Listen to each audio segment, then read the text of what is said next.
I teach in the program a simple technique.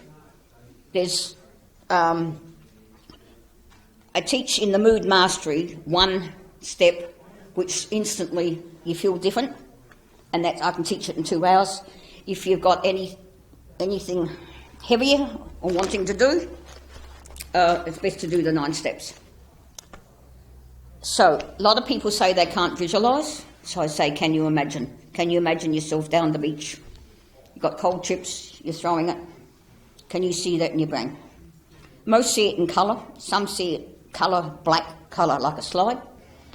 Long as you can see it, you can use this process. If you can't see it, and it's all in black, which a lot of women in their 60s and 70s have had depressing lives, seeing depression, black all the time, there's a few steps I've got to do beforehand. But I have over 90% success rate with any disorder, and that's proven.